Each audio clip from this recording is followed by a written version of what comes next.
And we're back, and you can tell we've had a lot of fun already just in the lead up to this, having a bit of a joke. But I'm really thrilled today that got the amazing Sarah Jane Kurtini, who SJ to everybody is joining us on the podcast. And so I want to get straight into it, SJ, and I want to ask you, because we've been talking about what founders are doing well and what they're not and where they're coming up short. And right now there is dozens of founders all around the world sitting in front of a blank screen, asking ChatGPT or asking Claude to write me a pitch deck. And I just think that you've created something really super special. Pitch slap me. And I mean, you've pitch slapped me a few times now, SJ, but Yeah, viciously. and I'm loving it. And I mean, if you go back 5 years ago, even people were paying a fortune for designers and business coaches, etc. But I want to ask you this question: the right customer for Pitch Slap is probably anyone in some ways, but who gets the most benefit out of it? Is it a founder who's thought through the issues and wants to sharpen the knife, or is it someone from scratch? And how do you know who's when they're in the right hands with you? Okay, well, in an ideal world, my insight for Pitch Slap was that I think one of the mistakes founders make when it comes to pitching is getting up in their heads about writing a pitch deck and forgetting that they need to tell a story. So the whole way, and the reason I laughed when you said pitch slap.me out loud is because this was never really supposed to be a thing. It kind of came out of, I was mentoring with StartMate, and lots of people coming to me asking for help with their pitches. And I noticed a few things. This is a couple of cohorts back that, the things that people, one thing founders said they wanted feedback. I didn't find that sometimes to be the case. And I think maybe it's hard to get it like face to face, right? Feedback is a gift, but sometimes when you give it, people don't actually want it. Notice also that people are not great at giving feedback. Like there's a fine balance between being kind so that something's received well, but also being firm enough that you're giving the people the feedback they need. But also I just noticed that people were just kind of like I said, getting up in their heads about writing a pitch deck and forgetting they were telling a story. So all these things came together, plus me. There were two things that were on my mind for myself, selfishly. I was like, I want to build an AI tool so I don't get left behind. And also, like, I'm really bad at saying no to people. So, like, when people reach out and go, can I pick your brain or can we have a coffee? Like, I find it hard to turn people away without being helpful. So I'm like, what if I could build a little tool that could scale me? So all these things collided in one of these sessions. And I was like, what if I could build this little tool that would give the brutal feedback they need, hopefully make people laugh, and help them start with story. That is it. So I think it's infinitely easier to write a deck when you've nailed your narrative and the structure. It almost writes itself. And people go into writing a deck and thinking about slides and how they talk about themselves rather than taking someone along for the journey and building an argument, which is essentially what a narrative backbone is. Like a narrative spine is an argument that leads in for the right investor, like an inevitable conclusion. So that is what I'm trying to help people build. Stop talking about themselves going out the gate. Stop talking about like what we are out the gate. Take someone on a journey. Start with story. Yeah, not start with why I'm doing it, because I mean, I always turn around and blame Simon Sinek as good as the guy is, but this start with why stuff. Let me Don't. tell you, what do you think? I've ranted We about said this we a weren't going to few sit times. on the fence. I think like I get what he's saying. And I think the why is an important part of the argument, but it's just one part. And I think people can't comprehend a why and a deeper meaning if they don't understand the basics. Like, what are you actually building? How does it solve my problem? For some people, the why isn't like your deeper value set. The why is, what does it do for me? How's it going to solve my problem? And I think it's been elevated to something beyond that in lots of cases. That's this high level emotional like value set, which most people don't want. They're just like, how does it fix my problem? How's it going to help me? It's never Like, about that's what. you per se, is it? Like, I mean, it may be about you as far as what your background is and what real value you have and knowledge you have and taste you have, but it's not why you get out of bed. It's, I mean, the only people that care about your why is your mum and your dog, but apart from that. Be like lower down, like talk about the messaging hierarchy. Once people understand what you're building, how it helps them, that might be a But nice that's little. about who, not why. Yeah. It might be a nice little piece of knowledge. Oh, actually, this is a great company. It makes you feel good about yourself. Again, it's back to the person, right? All these proof points. But yeah, I think Yeah, Simon Sinek's got a lot to answer for, and that's taken There's the quote. people off on tangents. And I think like it's kind of comparable to, when people talk about like things like the best brand builders and they start talking about, you want to be like the Nikes of the world or the Apple. It's like those people have spent billions helping, you know, customers understand that they make shoes. I know Nike makes more, right? But shoes and computers. And then once you understand that, you can start to, you've got the brand equity to talk more about like, think different and all those, those inspirational campaigns. But it probably wouldn't have, it would have been bad, bad advertising if no one understood what Apple were making in the first Yeah, place. in the beginning, there In the had to beginning, be people, yeah, something. Like, it's not let's not just talk about why, you like adrenaline. Like, there's not a single can of, Red Bull on the Red Bull page, right. but Yeah. people get it. You're there for adrenaline, not for the drink, maybe. So, in terms of the pitch slap itself, I think, I mean, I've tried it. I've actually used it on a company that I've invested in, I think a very complex business, and what I loved about it was it gave me a couple of insights in terms of how to uh, cut through some of the complexity. So when you were designing it, I imagine that when people typically think about, okay, I need to do a pitch deck, and I've got this spine of problem, solution, those sorts of things, and they then they go really deep into each of those. But as you said before, it's a story, and it's got to have a flow, and it's got to have numbers, so they connect rather than being individual pages. So why do you think that works so well? I mean, I think it's you just know, you feel anything from greedy to yay or whatever. I have to invest in that company, but why is it that we really resonate with that model? Just because everyone's wired for story, right? To steal that like well-known phrase and book. And investors are no different. And I think again, that's a mistake that potentially lots of founders make. Like I said, you get up in your head about writing a deck and forget that there's a human at the end of it who wants to make a big change in the world, right? So in an ideal world, like they're often looking for something that resonates with them that they can invest in and be part of. And so when you take them on that journey, it helps them understand what they're going to be a part of and how they're going to make a difference. And so when I put it together, I was like, it looks relatively simple. So just for everyone listening, what I get people to do is answer 7 questions in sequence. So starting off with, a framework. So, what is the problem that you're solving? And I think I talk about it because I think sometimes problem can seem like too small. To talk about it like in some ways, like what's truly broken in the world, like a big problem that has huge ramifications for people and the world. So don't think of it like, a little problem that bugs people day to day. It's like, how does that manifest in the world? How does it show up and show the world to be broken? That's a good way to think about it. That makes you think bigger than like small, just slightly annoying problem. Setting the scene. And I think that's what this does. Because, investors see hundreds of pitches, right?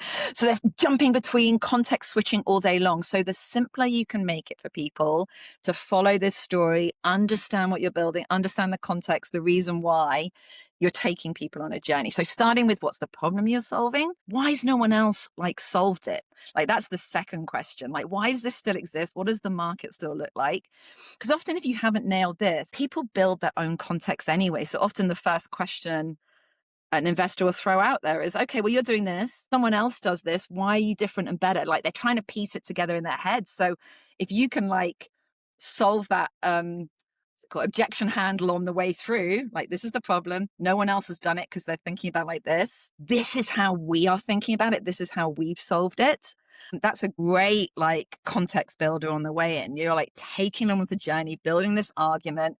And then it's like, this is how we're doing. This is our stress. This is where we want to be. This is the big change we want to see in the world. This is how we're going to get there. This is who we are.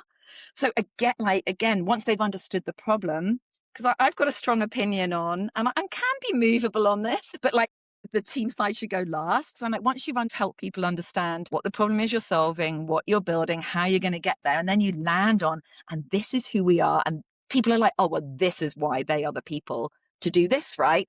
Whereas if you come out the gate with like, this is who we are, these are all my qualifications, people are like, yeah, but I don't know what that applies to. Like, how are you, like, you could be what's the top of my head, like a neuroscientist, but then the thing you're building is in like, gardening or whatever. They're completely disconnected. So you don't know.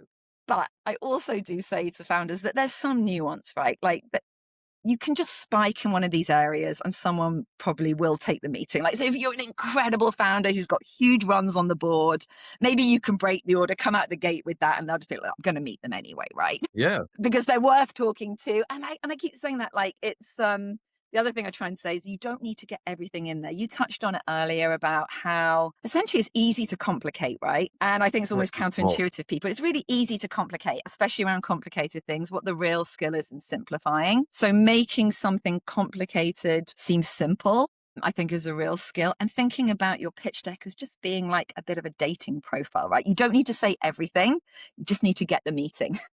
absolutely. That's So the number one tease thing. people, put like your best out there and make them be like, I want to know more. Like we were in a session the other day when someone was like, should I put my financial model in there? And my strong opinion was like, no, like people are going to get to that, right? No one's going to invest in you without seeing your financial model. It doesn't mean that it should be in the pitch deck, right? Touch on like your traction, how well you're doing, if you've got revenue. And then once you've got someone interested and you're in the room with them, then you can start to dig into the financial model. Just get the meeting. And sometimes the simpler, the better.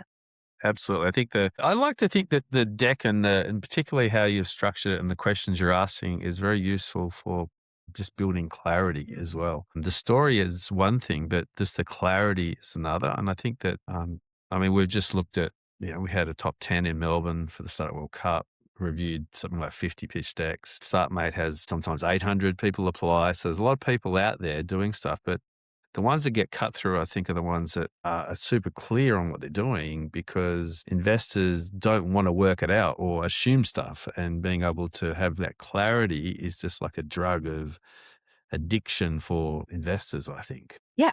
Yeah. It's when you've got someone nodding along rather than confused. Yeah. Don't make me work. Like you Pardon? got maybe don't make me work. You got 3 seconds Don't to make get me. my attention. Yeah. And so you were saying about the team slide going last. Obviously, in the beginning, there was just a team. Yeah.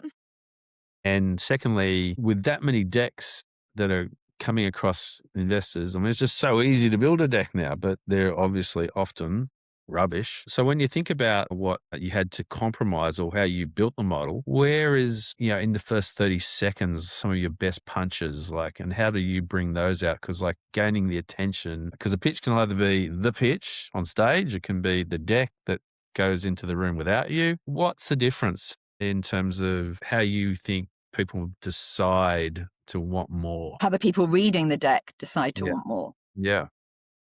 Well, I think it's like just like the initial understanding. So the way I've built for that. So, the pitch slap at the moment is like the narrative. It's your story. And what I'm building out now is a suite of tools off the back of that. So you've What's tried it. You've right? What's pardon? Watch this space. So there's a pitch deck builder that's just being tested. And, I do hedge a little bit, like on the cover, there's a name and there's a tight description of trying to like summarize in 2 short sentences, like what you're building and the value it brings to the world. So there's a little teaser, right? So again, if you've got a really recognizable name in the industry, it's going to be seen on the cover. There's a little bit of hedging. I'm actually building into the model now, like if the founder slide is indexing so high, perhaps that can go after the solution. Like, so you've got problem, why no one else has solved it, what we've built, who we are. Perhaps that goes in there if that's really strong. If not, it goes to the end. So I'm building in all these caveats, but the way it is at the moment, it goes at the end because I still think like you still need to come out the gate with that understanding. But I think it's just clarity, and I think you can do that in different ways. We touched on it in that recent session we did for the Startup World Cup about the difference between a pitch deck and a pitch presentation. And I've had a couple, and I gave the example in the room of because people push back on me a lot. They're like, but to get cut through, I think I should shake up the order a little bit. And I always push back, go, no, I think, again, people are wired for story. I think this sequence works really well to build that argument and build that understanding and that simplicity. And you're not shortcutting's the wrong word, like messing with the way people understand story, but that doesn't mean you should be boring. And the example I always use and love, and I've got another one this week, but was Annabelle Hay from Clutch Glue. Like her Shark Tank pitch I just love because it's so attention grabbing, but it still starts with problem. Like she walks on stage and suddenly her like strap on her dress flips off and she's like, "Oh, can you give me a moment?" and walks over and then glues it back in place. So completely attention grabbing. The sharks are a bit like, "What? What's So, going on?" But as soon as she glues back in and starts talking about, it's glue, it's hypergenic, it's better than the tape that everyone's using at the moment, the clarity builds in, but she's grabbed their attention. But it's still the problem. Right? It's just done in a really cool way. But she couldn't write that in the pitch deck, right? She can go, "Oh, my shoulder strap has just dropped off," right? It's just weird. You probably need to talk about it more like women are out every day, clothes fall off, puts them in embarrassing situations, they need a solution, or, something along those lines. And I think that's the difference. And I'll get people to often write the pitch deck first and then think about how you can present that same problem in slightly more amusing, attention grabbing, human way in the room. And they're just slightly different needs. But I'd always recommend going in that order because you've nailed what the problem is, the big, thing that's broken in the world for people. And then depending on the situation, you can frame how you grab people's attention around it. And then I got another one this week. A great team from Launch Club asked me to check out their pitch called Nalo. And they're building a way for young, talented athletes and sports people who currently go under the radar when it comes to scouting because they might not have the resources or live in the right place. They might live regionally and the scouts can't get out there to get attention. So building this two-sided marketplace, but their first slide after the intro was a picture of, it nearly made me cry, like a girl, because they were going to pitch this in public, a girl standing on her own, clearly in a regional setting, saying she is an incredible athlete. She will never make it pro. Not because she doesn't have the talent, but because she doesn't have the opportunity, is how they framed it. They called her Sophie, and I was like, boom, no notes on that slide whatsoever. I do have a note that's, I'll have notes on other parts of it, but I'm like, you have literally nailed the problem in you such. cried, made you I nearly cried, right? Because you think there must be so many of these young kids who just don't have access to the right opportunities and people, and their talent will go undiscovered. Just the most powerful way of saying it, just this one picture of her back looking up at, a rugby post. Honestly, I feel teared up now, and I'm like, you guys have nailed it. We don't need to touch this slide, but let's work on the other slide. let's go to slide 3. Let's go to slide 3. Don't touch that one. You sold me. Well, it is attention grabbing, and it's also it sort of elegantly captures the pain Yes. in a way that no words could. Yeah. And again, it talks to something. I think that's the difference between a problem and what's broken in the world. Because they sort of said, there's young athletes who don't have access to these resources. And that is absolutely true. And that is a problem. But framing it as lost opportunity and lost talent that's inherently unfair and only comes about through, lack of privilege was just such a more impactful way that spoke about what's broken in the world rather than just a right in front of you problem. So I think that's a really good way to think about that. I like saying this is overly described rather than correctly capturing how it's experienced. Yes, yes, yes. And I think decks tend more if they're not going to be spoken to, description, and then when you're in the room, you've got more ability to take people along to the how it feels. So yeah. Well, I think that's a good segue into, I think, one of my favorite things you do, which is positioning. Okay. And so when I think about Pitch Slap and where it's going and the next model and building the full deck and positioning for you, what do you think people are really paying for with Pitch Slap? What is it there? And how does this maintain relevance going forward? Because I've used it. I can go, love it. I've seen lots of the founders use it in the different accelerators and love it. Where do you feel this goes? I know we were talking before about this is better than Claude. And let's make absolutely no misunderstanding about that, because I think everyone's in the startup land has had a go at a deck or had a go at writing or emails, etc. But something about getting the story right just can't come from average or can't come from other backgrounds. It's just got to be this sort of essence. And how are you going to carry that essence forward? What is the thing that in 2020 2030, Yep.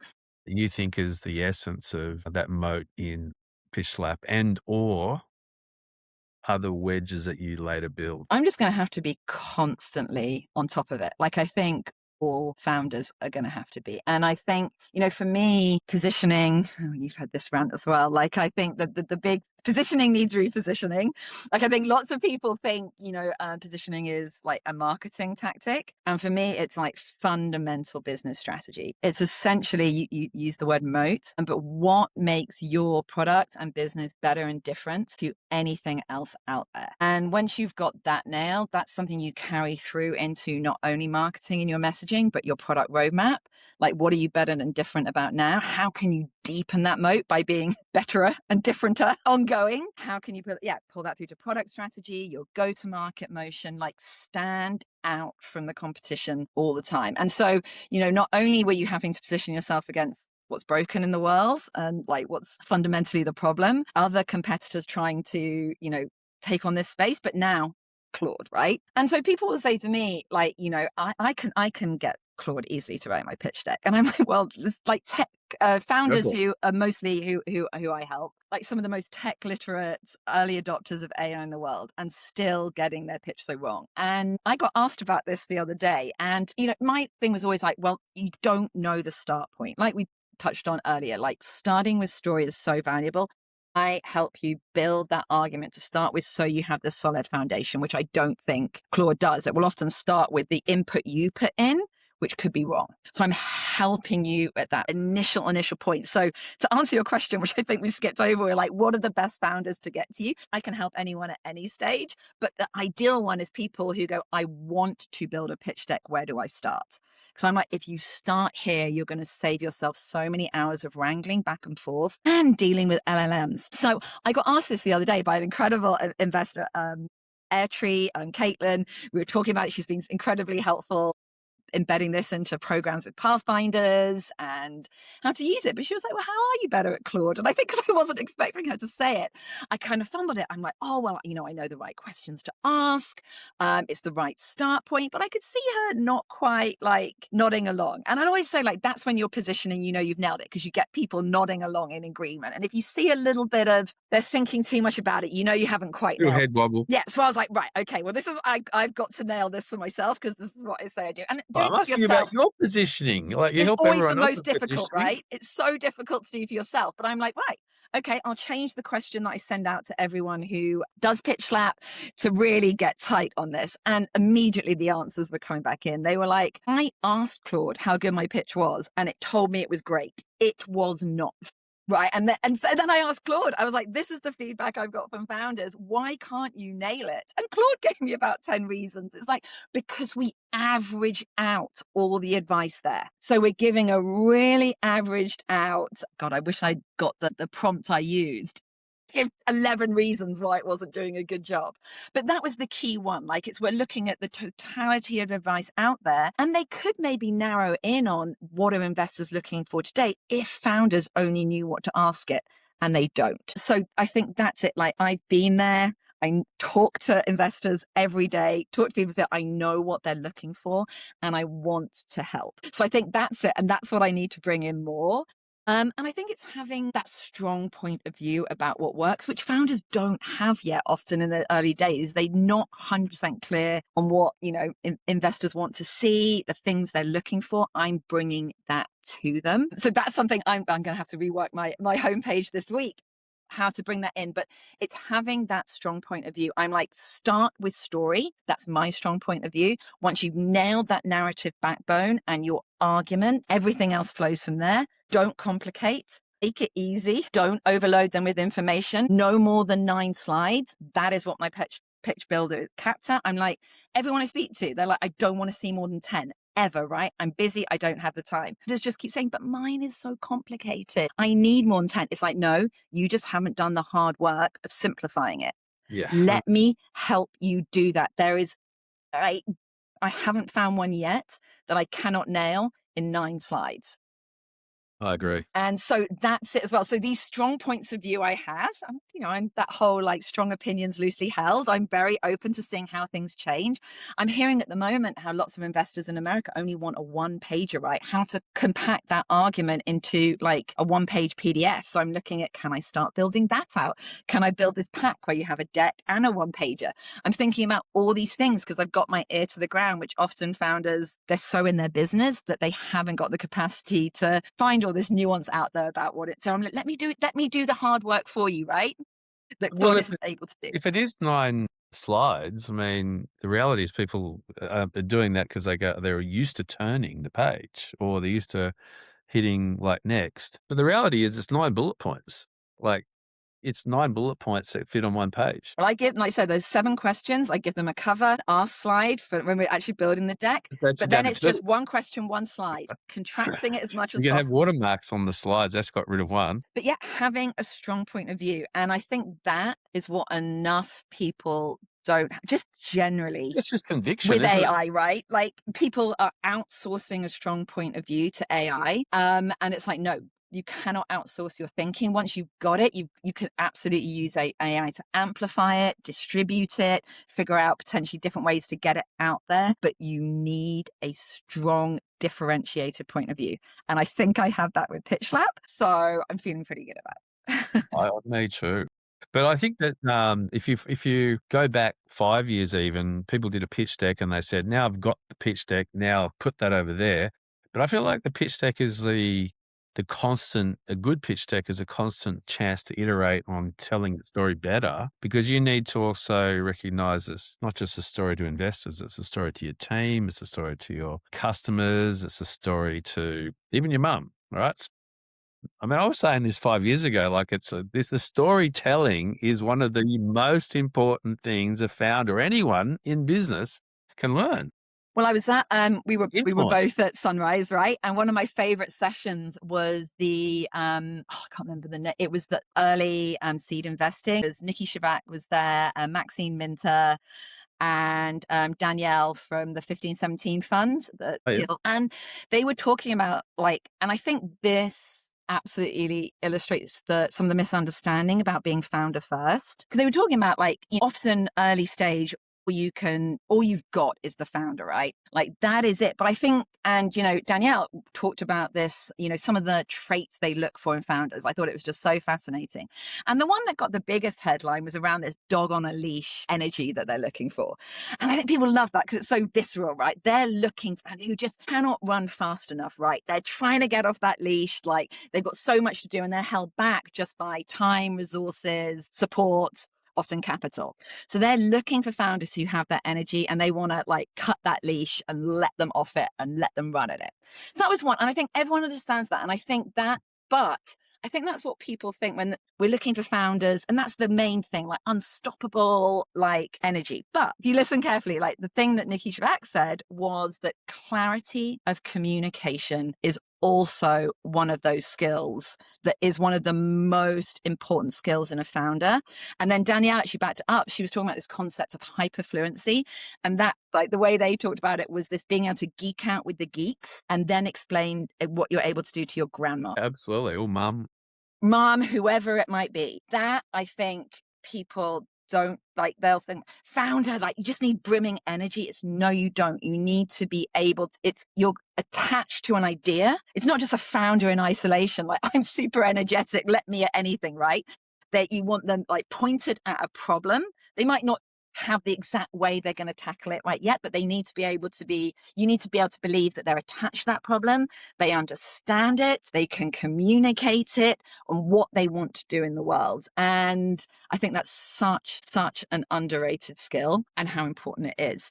Couldn't I agree love more. that. I mean, isn't the truth like you've got limited days, limited money, and limited proof, or limited trust. So if you are more clear on your story and what you're doing, everyone on the team can move faster because there's less ambiguity. And I think the team is so important. And that's, I think, where positioning is so powerful. A simple, clear, articulated positioning. You've got your whole team aligned on it. Because one of the things that founders are talking to me a lot is about dissemination of information. They're like, we've got a strategy, right? It's like, why can no one in my team get it, right, and talk it back to me? It's like, because you've probably landed them 15-page document or sat them in a town hall and gone through it once and gone through multiple slides, and people just can't ingest information like that. One of my earliest jobs was as a media planner buyer. And I remember we got to still like, so when, oh my God, when would that have been? 1002? When you were a baby then. And we used to get told, so you have to make sure that your target audience can try and see this ad at least 4 times. And that was back then, before like this explosion of information. I'm not sure what media buyers get told now, how many times you have to see a message before it clocks in, but it's multiple times. So I'm saying to founders, you should be able to convey the strategy, the core things you want to do, like your moat, like the whole market positioning in 5 to 6 slides, and you should be boring yourself senseless. Like, no one is listening to your story as much as you think they are. No one's thought about it as much as you. You need a simple way, and that is the only way that you are going to be able to send that information downstream, so everyone on the team knows what you're trying to achieve, how things are judged, what's important, what isn't, and what you're trying to get to. Simple, clear communication, not only for your customers, your team, investors. There's all these different sets of positioning you need, and they all need to be super simple. And people saying back the exact words to you. And I used to call it like pub positioning, because often founders, it's like, clearly this isn't the most important thing. Like, they need their customers to understand what they're buying at the foremost. But often what was top of mind for them, and they were like, at the barbecue or a pub, I meet someone, I can't answer. They'll ask me what I do, and I just blither on, and they look at me like, what the hell is he talking about? I'm like, you should be able to say in one sentence in a pub what I do, right? And then go, oh, right, yeah, right. And nod along, get the nod. So, I think Yeah, I'll go straight back to away getting it. I great. mean, that's what creates the net promoter score is like you can actually say, "This is really good because it does this," Yeah, and it's not they get it straight away. yeah. So the story is not dumbed down, it's just super clear. Also, like, people are busy. So even the smartest, most intelligent people are still skim reading stuff. They're busy. And also, like, I was talking to someone once who had this like quantum company. And they were like, the people we're dealing with don't need, we don't need to simplify. Like, we need, like, they're all super smart PhD, what, I'm sure they're all geniuses, right? But I'm like, yeah, but you're trying to get people to donate. Like, they were after a lot of philanthropy and early stage, investment and support. I'm like, you need to get them to understand what you do. And they are certainly not quantum physicists, right? Like, you're going to have stakeholders, you're going to have so many people along for the journey. It doesn't matter how complicated your business is. You need to have a simple way of understanding its impact. So yeah, that was super interesting as well. Absolutely. I guess the question too is really where is it going with in terms of with there more decks, more founders, more people with more fascinating stories. But I saw John Henderson's article only yesterday speaking of Airtree, talking about the 24,000 layoffs across 6 companies, and when you talk about the layers that um, people built on top of, like the in the past, the Microsofts, the Googles, the AWSs, and we built some amazing companies in Australia, the Canvas, and these, Airwalk, all these companies. So with the companies facing these layoffs, these big companies facing layoffs, where do you think the the opportunities are for the Australian ecosystem to build, notwithstanding the budget? We won't talk about the budget on this podcast, but Oh, I where do have some thoughts on that. you can if you want, like you can pitch slap Albo if you want. I haven't quite worked out well, I'll get back to your original question, but I was thinking about this last night. And like, I get why people don't want to pay 47% straight on, every dot upside.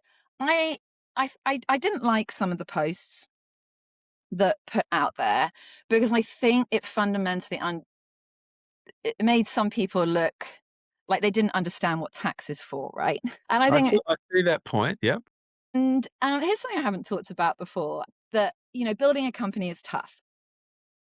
brutal. And in the early days of Tiny Beans, our family was really struggling. So we were trying to build, didn't take any money from Tiny Beans or any salary for, I think it was, come away, it was between 2 or 3 years. I think it was around 2.5 years. And it was tough. And so I'm at one point, I was working on Tiny Beans.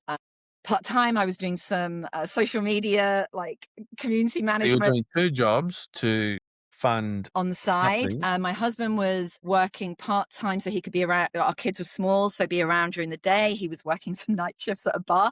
Like, we were really trying to make it work whilst being there for our young kids because we didn't have family support around.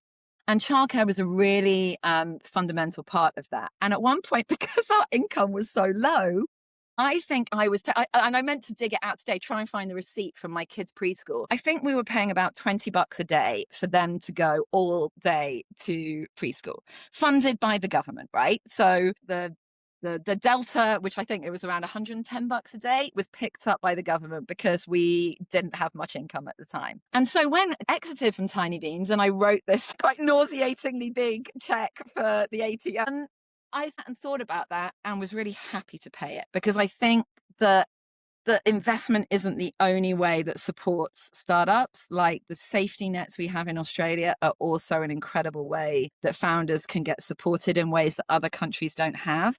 And if we hadn't had that early support for Tiny Beans through the government and through taxpayers, essentially, wouldn't have got to where we got. I haven't quite landed it because I'm like asking myself honestly, I still probably wouldn't have wanted to pay 47% on everything we exited, but I was very happy to cut them a big check. And I All think right, I'm gonna do a hot seat with you. How many staff did you hire at Tiny Beans? I think at our highest point when Steve and I left, we were about 70, but split between Australia 70 and the people. US. 70 people that you employed because you went without. Yep. Big part of it. Yes. You toiled, you struggled, you Yes. you you worked 24/7, you Yep. had how many fuck it's over moments, and you somehow held it together Somehow.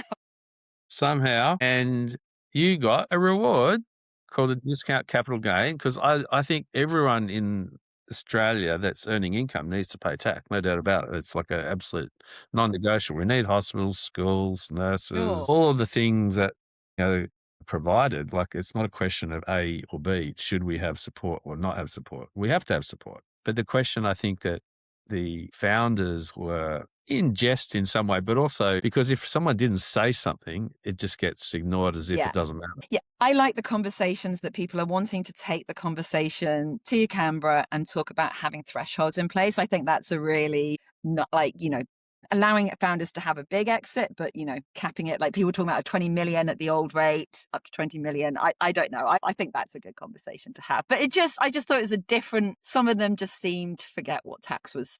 So look, but what's the next company you're gonna set up, or the next founder that's gonna have 70 staff? Like, there are, with the 24,000 jobs that are going, Yeah. like, all of the different things that we're seeing, from interest rate increases, banks aren't lending. I shouldn't have got into this conversation with an accountant. Well, I'm a reformed accountant. Like, I'm just reading stuff now going, "Good, I don't need to do anything Yeah, about it." right. I know. But what was your question? You were saying where, sorry, before I went off on my trip down That's memory lane. right. I knew there was a political statement in there somewhere.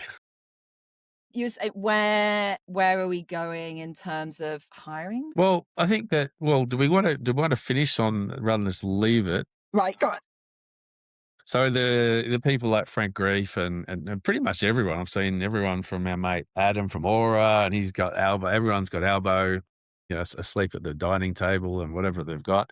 But yeah, look, I guess the question is, when people look at tax fairness and being able to compare to other jurisdictions is important. And in fairness, everyone should pay their fair share. But I don't know, it's probably not. It's a very easy thing for people to do is when they flip up and you've got the Trump's big, beautiful tax bill or whatever it's called, and all these other things that other countries are doing. Yeah, we've got to In compete. some ways, it does make it harder for founders to win. And is there a risk and the reward fair when no one has a fixed job, no one has permanent super, no one has, the win or you lose? 96% of companies fail. Yeah. It's tricky. Yeah, I think it's Go on, you have the last say on this. no, I think I'm glad those people are taking the conversation to Canberra, and I think it is just that balance of how trying to figure out how do we compete. Like you said, when there is the option to leave, right? Well, it's even the staff. Like, Yeah, it's not just the founders. yeah, All, everybody on ESOPs.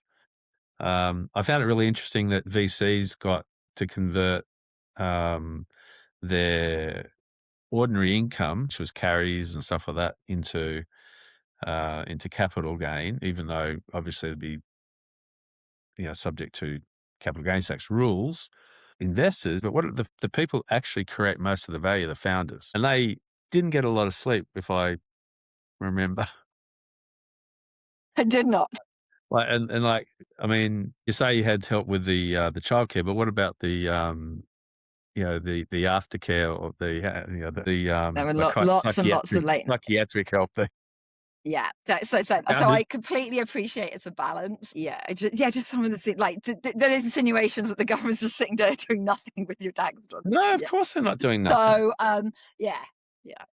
I'm glad. No, well, Thinking about we're it's a sensitive topic, but we can't sit on the fence, SJ. We agreed that up front. Yeah, right. Okay, well, I need to. That's an example. I'm Where do you still stand then? figuring Go out my on, make a strong point call. of view. I probably Make a shouldn't have call. talked before I figured it out. So that's a good example. But I think that's going to be it. Like how to get more people strong points of view and building around them because it's wild to me that I've been able to build Pitch Lab. Like at Tiny Beans, I was the non-technical founder. It's great. Like Steve and I would often, figure out what we wanted to build, and then he'd go and build it. I'd go and figure out how to talk about it and get the message out there. It And was a now very good division. can It was do a very good division. it was, and now my brain's melting because I'm having to do both. Right? I think of what I want to build. And I'm like, oh shit! Now I've actually got to do it. Right? Oh, Just figuring out you how got to too get. many friends to do anything on your own, SJ. Come on. Yeah, yeah. So, you're just saying, "Is AI my, co-founder or is Albo?" I need as many as I can get. Get it? All get in here. Exactly. So, where do you think the next steps are with when someone's done a pitch? They're what's the key decision? Because you touched on discussions with Airtree, et cetera, and obviously a lot of the teams of StartMate have raised money. I've been involved with StartMate from day dot, I Yeah, think, right. with the founders ready and raising and out and building and exiting even. So what is the next step after, like, people read this great pitch deck, but what closes a deal at the moment? What do you think is I feel like warm introductions matter more than ever. What else are you seeing? It's this human element, and that's I think actually my vision for Pitch Slap. Like people have come back to me and go, "Oh well, I don't know why there's things like Bordy exist."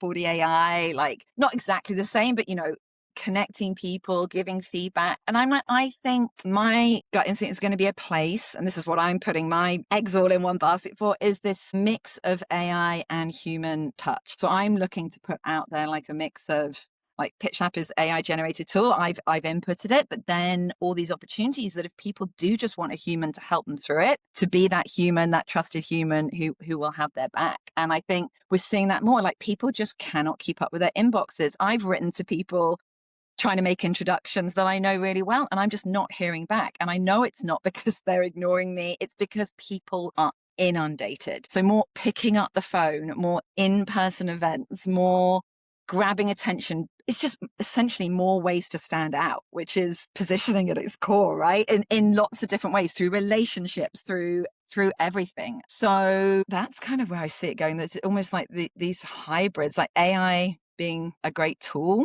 but just don't see when it accelerates output, there's got to be ways to cut through. And all I'm seeing already is just humans are the way to do that. Is that what you're finding? I think so. Yeah, I think like when you've got, board sending emails and every tool under the sun sending link messages, every inbox being spammed, cut through is like so important. That positioning, the authenticity, the chaperoning of the best founders with warm introduction. I feel like that's the cut through I that think that's what investors are looking for at the moment. Like in some ways, it's two very different things they're looking for. In some ways, from a investment thesis, like we're looking for businesses where AI replaces humans in lots of regard, right? So it's infinitely scalable. But then some of the proof points, especially with early stage businesses, is customer love, right? That is like the only way to do it. When lots of people can build and build very similar products, like where are people seeing real validation in terms of things that people genuinely value, love, and appreciate?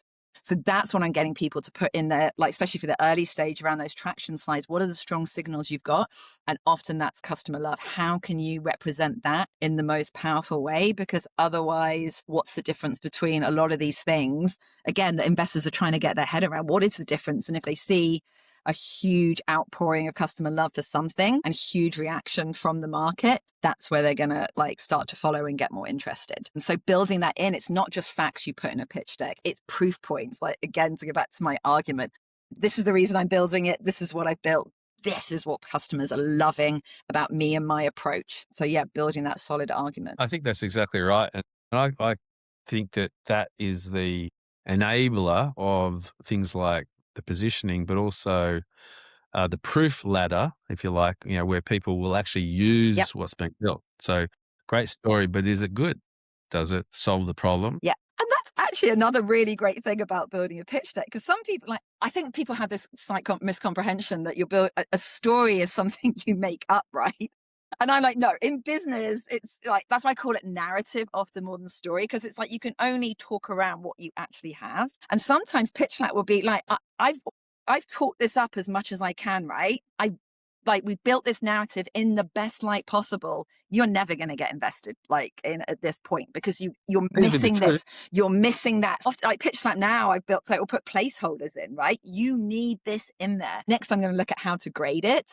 But right now, it's like, yeah, I can't magic stuff up. It's like often, yeah, there's nothing to put on your traction slide right now. And that's if you're a founder that people will trust and you've done it before, maybe that's still enough to get you in the room. But if you're not, I probably wouldn't go out there and start pitching till you've got something here, right? It's this you got product market fit, and founder fit. If you're low on all of them, right, you probably not get the meeting. If you're really low on two, but really high on one, you might still get the meeting. But yeah, we've got to, I can only spin your story so far. Well, it's not going to get you through having a good pitch if like the first question is, no, that's not true. Or I actually nowhere near that. Yeah. So one of the things that I think is important to pull out of the pitch is the wedge into the market or into the customer and what you're building first. And I think that the historical model of thinking, let's just go really deep into a niche or a vertical, I feel like that's a little bit under threat at the moment because I was interviewing a group of 5 or 6 companies that are at Series B the other day, and all of them are worried about product market fit collapse. Mhm. So going really deep and saying, oh, I'm famous for this service or this product or this brand type of experience, that's not necessarily conventional wisdom, or maybe it's conventional, but it's not wisdom. So being able to get founders to pitch one thing, go in, solve a real problem with a real customer, and then from that lesson and learnings inside the company, understand what to ship faster. Is this where the journey will go for you, or how do you? Because pitching is not one and done. Like, okay, now we've got to go to Series A. Now we've got to go to B. Now we've got to pick the right thing to build. Yeah. I feel like this is the chance for this to go beyond the day where the money is raised to keep us on the straight and narrow. So sorry, is the question Is it rambling? I don't know. No, I no, just no. think I think because I think about the future of pitching is saying, okay, we're not just going to have this massive vision. We're going to learn faster, ship faster, go inside, build something small, learn more, and then design more. So we don't have to say, here's what the next 10 years looks like. We're going to learn. We're going to learn stuff. It's not like going, I promise you I'll do this if I raise money. That I think is dead. Yeah, like I never encourage people to put like that, like roadmap in, or the slide that I really hate is what people will put in, go, I'm gonna 1.8 million ARR at this point, 5 million at this point. I'm like, it's just a wish list, right? It makes no sense. So the way I'll talk about it is often like, I think it's good to have a big vision, but not like as in this is where the product will be. It's almost like related to that problem. This is how we want to change the world. This is how we're doing it right now. This is how we want to do it in the next 12 months, almost like this is what we want this money for to do that, but not talking about how, for the next 10 years, this is exactly what we're going to do, and not painting, too precise a picture of, like you said, what the product will look like. But I think it's still good to talk about this changed world and give some signs of this is how we're thinking about getting there. This is what we want to do, but being really open to, that might change. But I think they're the things that I think investors do want to see you're thinking. And then I think that's what's so great about a follow-up meeting. I'm like, they want to see what your thinking is. They'll probably challenge you on it. They want to see how humble you might be. Are you open to the feedback? Are you open to taking a new perspective? Like, that's what a good relationship's about. But I think it's good to have that strong point of view about what we're going to do and then be really open to talking it through. Absolutely.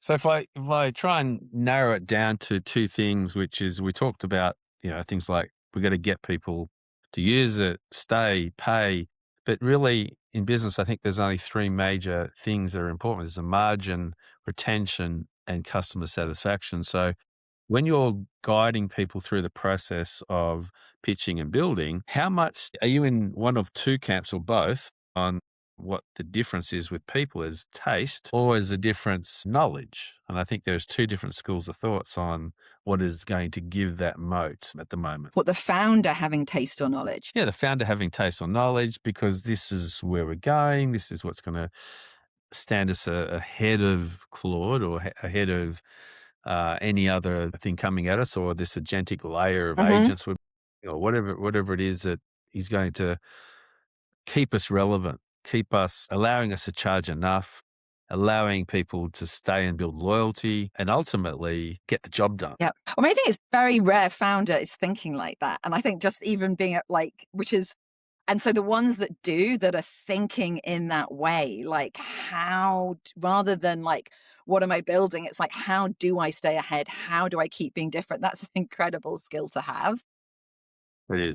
The ones that know their customers inside out and open to those conversations the whole time, which is one of the most incredible things about AI. Like, you can like taking those customer conversations and threading them all the way through the business is what we'll always do in my positioning exercise, and it being all the way through the business. So I think another key thing about positioning, again, not being marketing, it's like, what is your promise? Marketing. What is your product? That's like, do you fulfill that promise? And then your customer feedback and support is, how are your customers actually judging you on that, right?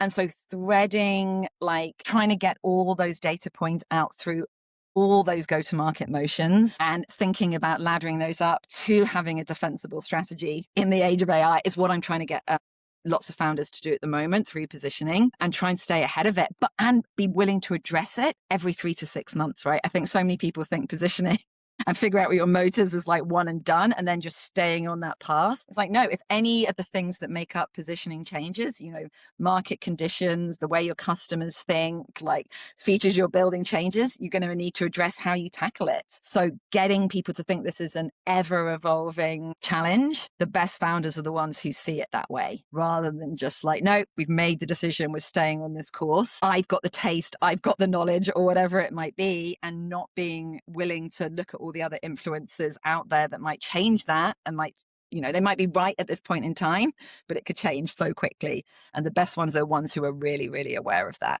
They're the ones I love working with. So let's just change gears quickly because we're coming to the end, and I've got a few questions left. You talked about being a parent, and obviously Bella's old enough to know what you do for a living now. She came to demo day with me. Yeah, yeah.